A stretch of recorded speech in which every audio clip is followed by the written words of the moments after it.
आज निके घर के आमर केते प्रकार जिनिस आसीची इटा याडे खाली खाइबाटा इटा सब टेबुल ने अच्छी डाइनिंग ने बेले मुई इटा रखी दउछे।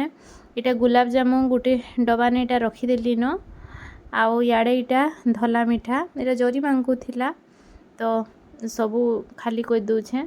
आउ आरसा पिठा जरी रे अच्छे आउ आरसा पिठा नहीं सरी भी गला न खाई खाई सारी दिल न याडे गजा आ गजा भी डबारे रखीदेमी।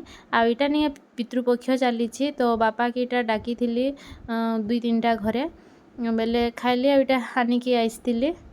इटा आरसा पिठा देखुन सरी गलानी गोटे जरी रे जरी थिला बाकी डबारे नहीं रखे खाईदेले हेबा आ बेसी रहले भी भल नहीं लगे इंताटा। इटा भुजा लड्डू आउ याडे देखुन कदली सारू आईटा जी कमला गुटी चूड़ा चीनी आ इटा बाकी नहीं क्या ये डाली आरु आलूटा इटा घिनलाटा पहलाटा निसी प्याज बाकी पहलाटा है।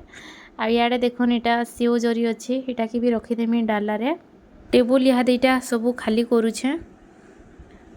सारू इटा दुई प्रकार सारू अच्छी इटा गोटे प्रकार सारू आ इटा गोटे तो इटा माखन देखुन माखन नहीं ऊपर भाग रोटे इटा सब काटी करी फिकी देइछु हेटा थिले नहीं जल्दी खराब ही जाएसी। दुई दुई खण माखन इटा बैगन पनीपरिया एते आ इटा आरसा की रखी दीछे ना खाईदेमु तो जेनटा सेने रखीदेली यहाँ मोर टेबुल पूरा खाली ही गला प्रकार सामान मिठा गजा पनीपरिया फलमूल बापा इटा घर माने डाकसन यहाँ दे पितृपक्ष लगी खाई जीवार के तो इटा आनिकी आइसतिली।